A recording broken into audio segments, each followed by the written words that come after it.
If you're not doing something to keep the muscle on your body, let alone grow it, you are going to be losing it, where you wouldn't have had that happen when you're younger. Hi, welcome to the Judy Terrell Show, where I explore topics intended to optimize every body 50, 60, 70, and above. Hi, everybody, and welcome to the Judy Terrell Show. I'm Judy Terrell, and you're tuning into episode number 5 of my second series. And in this series, I'm focusing in on exercise and over 50 for both men and women. So, I'm an advocate of exercise. I've been in the fitness industry for literally 4 decades, and I am 59 years old myself. And so, we need to exercise, especially as we get older, because we're living a lot longer now. And so if you're in your 50s or even your 60s, you probably have a good 20, 30, and in some cases 40 more years to go.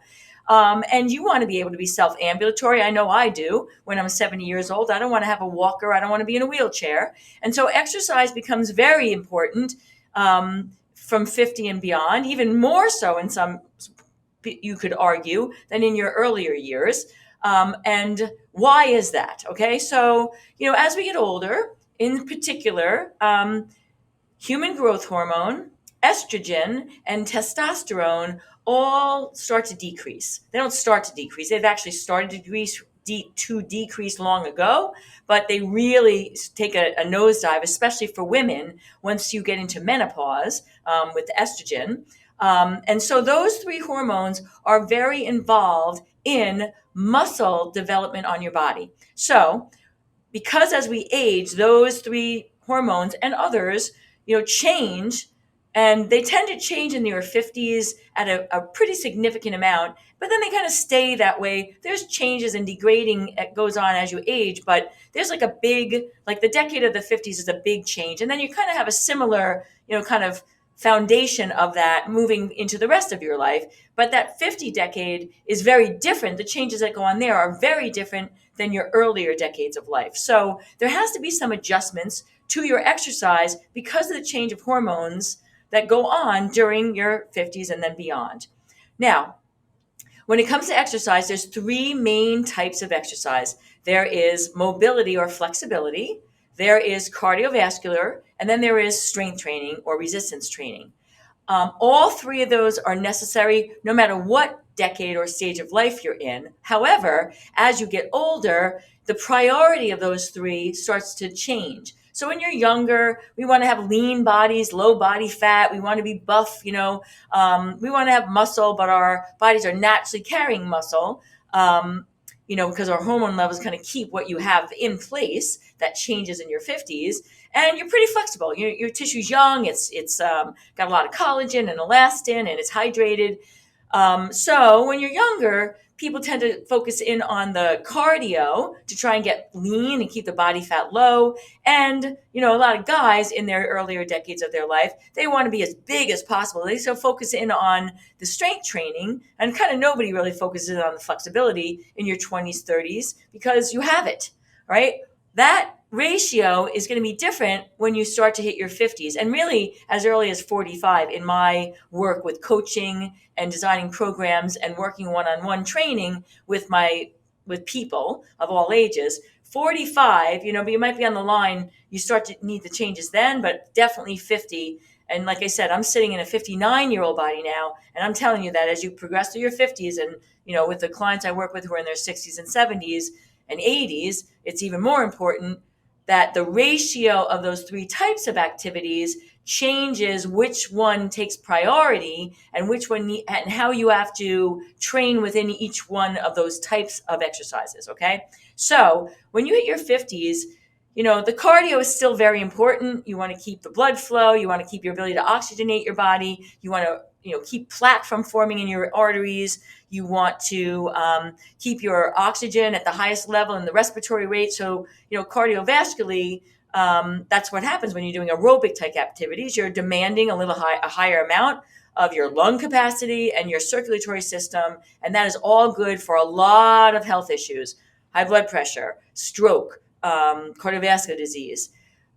So we need to keep that in there, but strength training and keeping muscle mass on your body starts to rise up for women and men to be even more important than that, because with the lack of testosterone, or the lower testosterone, the lack of estrogen, um, of the type we need when we're younger, and growth hormone, those three hormones, even if you're not doing any sort of resistance work, kind of keeps the mass of muscle on your body. But when those start to go down, if you're not doing something to keep the muscle on your body, let alone grow it, you are going to be losing it, where you wouldn't have had that happen when you're younger. So it becomes very important to do the strength, the resistance, the weight workouts.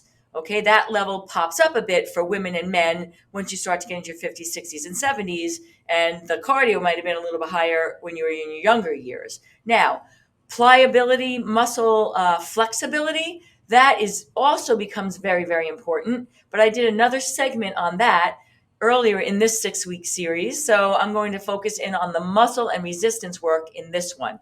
So it becomes very important to make sure that you are getting muscle resistance weight workouts in your weekly regime as we get older, to invest in not just looking like a GQ or the cover of a Sports Illustrated swimsuit model, but for function and for ability to be self-ambulatory and lead a quality life as we go into further decades beyond 50. Now, let me tell you a little bit about muscle training, all right? Many people think that when you're actually doing the muscle work, the resistance work, the machines or the dumbbells or the resistance bands or tubes, people think that you're actually gaining strength and gaining muscle while you're doing the muscle work. And that is not true. So while you're doing the muscle work, when you've got a resistance force on a muscle group, okay, and I'm going to do this is a muscle matrix. This is at the nano degree. This is the matrix of the structure of your muscles, okay? When you're actually loading muscles with resistance, if you load them appropriately, what's happening is you're going to get microscopic tears, right, in the muscle fiber itself while you're doing the exercise, right? And you want that if you're looking for muscle growth, okay? Because what happens then, now you don't want to have a complete tear, by the way, okay? That would be an injury, all right? But you want microscopic tears in the matrix of the muscle fibers, because then when you're done tearing up the fibers as you're doing the exercises, the next 24 to 36 hours, your body then brings in amino acids and other, components to now repair that and then also grow the muscle fiber more, okay? And that is muscle hypertrophy or growth. And that is what we want in our 50s and beyond. So, you have to have enough loading on the muscle fibers so that you're getting these little microscopic rips, okay?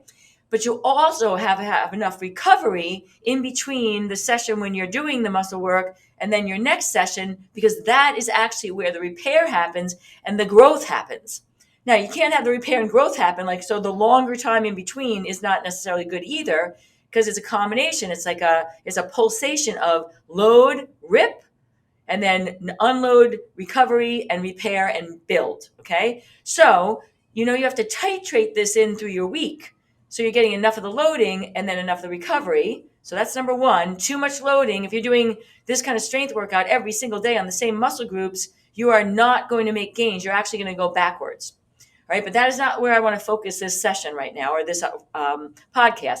What I want to focus in on is what kind of loading is going to actually get you this little microscopic ripping so that it will build. All right. So now, historically, going back like about 10 years or so, it was believed, it was researched and science proved that if you want to get ripping of muscle, you have to use pretty heavy weight and enough repetitions, but not a high amount, like somewhere between 8 to 12, with a weight that's really pretty heavy for you. You're failing by number 8 or 9, okay? Can't do another one, need to stop. And that heavy weight load was what was believed to need to be put on the muscles in order for this ripping to occur, all right? And that is true. You will get ripping when you're using a weight that's heavy, but you're failing around 8 to 12 reps, and that is going to lead to muscle growth if you have the right recovery time. So I'm going to show you what that looks like with a heavy weight for a bicep curl, which I happen to have right here for me. This is a 20-pound weight, all right? And I want you to see what it looks like. So with 20 pounds, like, see, right from the get-go, that was a struggle for me to get that up. I can do 2, right? This is 3. It's starting to get even more challenging for me. You can see it. This is number 4. Questionable now. Number 5, I might need a little assistance. I have my other hand here if I need it. 6, pretty much a strain. My forearm's starting to go. 7, maybe a little bit of assistance from my other hand. 8, and that's about it right there, because if I go more into that set, I'm going to start, torquing the rest of my body in order to get that weight up. So I don't want to do that. But so you can see the work of that and how it shows up. So you can see when someone else is doing it, but you can see it in yourself too, and you can feel it in yourself. So that was what was traditionally known that's necessary in terms of loading for you to rip some muscle fiber and then have it regrow. All right.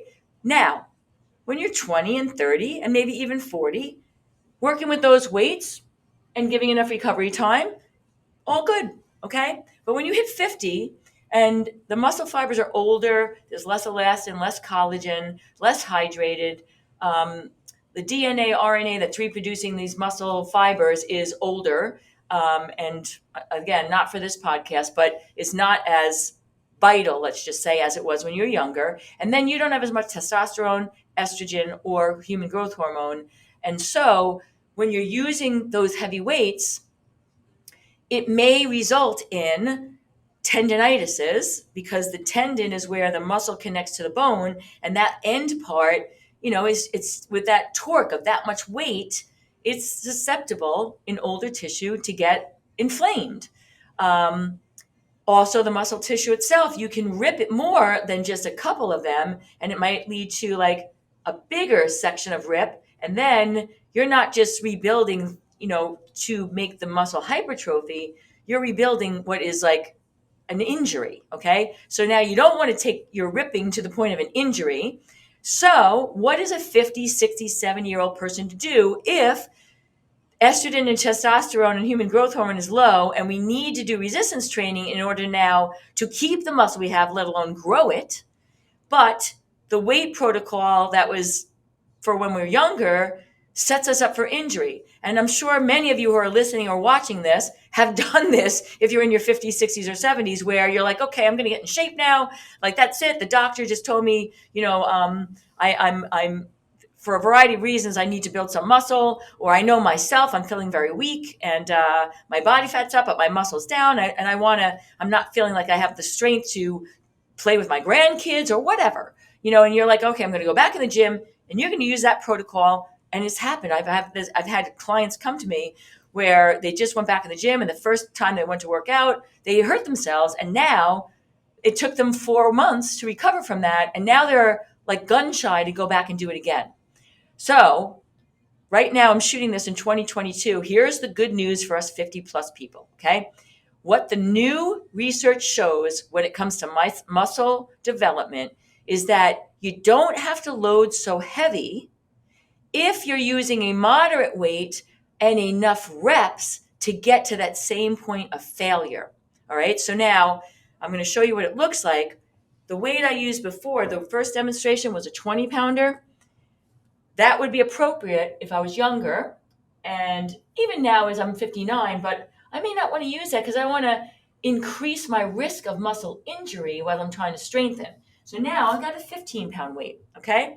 So now same exercise, I'm working the bicep, okay? So 1, you can tell that wasn't too much of a struggle, okay? 2, 3, I'm cruising along here with that 20, I was already starting to fail. 4, 5, 6, I'm cruising right along here. 7, I'm not getting muscle ripping just yet. 8, because it's not heavy enough for that, but this is 9. Okay, I was already failed on that other one. Here's 10. Here's 11. I'm starting to get some heat in that muscle. 12. 13. In this muscle, I'm telling you right now, the temperature is up around, it's now gone up. 14, 15. I'm starting to get shaky. 16. I'm starting to feel like I did on 4 or 5 or 6 on the other one. 17. I'm starting to feel like I want a little more assistance with my other one. 18, but I can still go. 19, I got to keep going. I'm not to that point of like shaky. 20. All right, I'm approaching it though. I got heat going on there. 21. 22, I'm starting to get to failure. 23. 24, I feel like I need a little assistance. 25, I may get one more here. I didn't really get that burn. 26, and I think that's it because I'm feeling that in this muscle.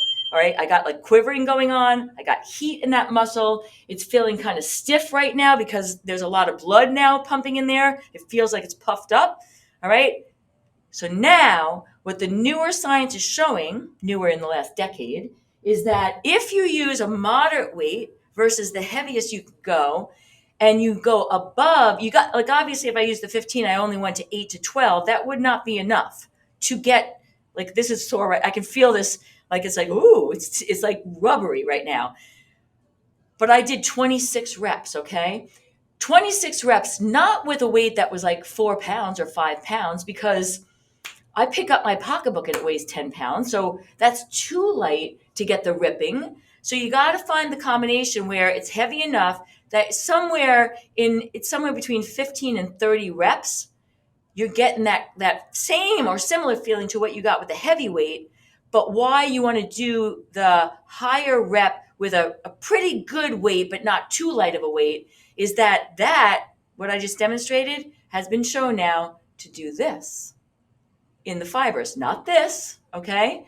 But not this, where it's just going through its range of motion and you're not loaded enough or you're not doing enough reps. That's what I'm seeing with my clients that are 50 plus, is that they know they don't want to do the heavy weight, but when they go to the moderate weight, they're not doing enough reps. They're doing the same reps that they would have done with the heavy weight, and it's not enough at the moderate weight, and then they wonder why they're not getting the results that they're after. But why I'm demonstrating this to you is that if you want to grow muscle, then you have to use the right combination of the loading. So in most cases for my 50 plus people, the load has to come down from the heavy, but the reps have to come up from the heavy, and you got to find the weight that gets you into a failure. Now that was one set, okay? You're going to be doing multiple sets, 2 or 3, because one set would not be enough. The science shows you got to do at least 2 sets. And if you can do 3 or 4, that's even better, but exponentially less better than 2 sets from 1, okay? So in your head, 2 sets minimum. I would be doing 2 sets of that 15 pound in this 20 to 26 rep range. And that is going to be enough loading to rip. I'm sorry, not that big, to rip, okay? But not to rip and not to create tendonitises, bursitis, and actual muscle injury, where 50 plus year olds are susceptible to if they're using too heavy of a weight. All right. So the 50 plus, we need the strength training, but the old school way of thinking about it, and when we were younger, what we would have done is try to go for the heaviest to get this 8 to 12 reps sets. Now, to do the heaviest will cause an injury, but the main flaw that I'm seeing is that when we make what we do is we change to a lower weight and it's too low of a weight, or we get the weight right, but not enough reps to get that little microscopic ripping. All right. So again, to reiterate, if you're over 50, you need to do strength training. Okay. The strength training that you can do to get the results of muscle hypertrophy building. Okay. So that you can be ambulatory and live a full active life till the day you die, has to be heavier than what you think from the weight and more reps than what you think if you're not doing the heavy, right? So moderate weight, higher reps to failure, whatever that is. So don't stop at 15. If I stopped at 15 on that demonstration, it wouldn't have been enough. And you could see that. That's why I showed it to you. Like, I could keep going, but when I got to 20, that's where I'm starting to get that feeling, that rubbery. And then I need a little assistance. And now it's like, I could do probably 3 or 4, but I'm going to be doing another set. And so that rubbery, I'm like, okay, that was good. I could feel that I was getting ripping. You can feel it, you know when you're getting that rep number right at the weight you have. And if you're not getting that like heat, burn, and this feeling of like jello in the muscle group you're targeting, you're not doing enough reps or you're not doing enough weight. If you've used too heavy a weight, when that's been the case, because that's when, you can't stand up because you just pulled the back muscle, or you feel the ping or the pop or the pull, and now you're like, you don't have to even second guess that. Shit, that was too heavy. Okay? So I don't have to warn you about that part. I don't want you to use those heavy weights, but I want to warn you not to fall on the other side of the continuum. So in other words, the two ends of the continuum are to be avoided and get in that middle, but it's usually more weight than you think and more reps than you think from the outsides. Okay?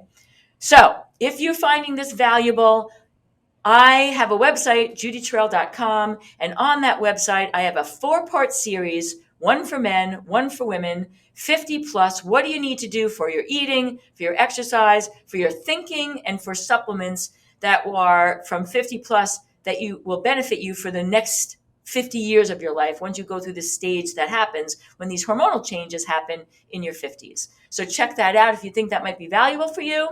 Thanks for listening to number 5 in my 6th series on how to modify exercise for 50 plus. And stay tuned because there's a 6th coming up. Okay? Thanks for watching, everybody. Have a great day. Thanks for listening, everybody. And if you'd like to have access to some of my additional resources, I can be found at Facebook, Instagram, YouTube, and on my website, www.judyterrell.com.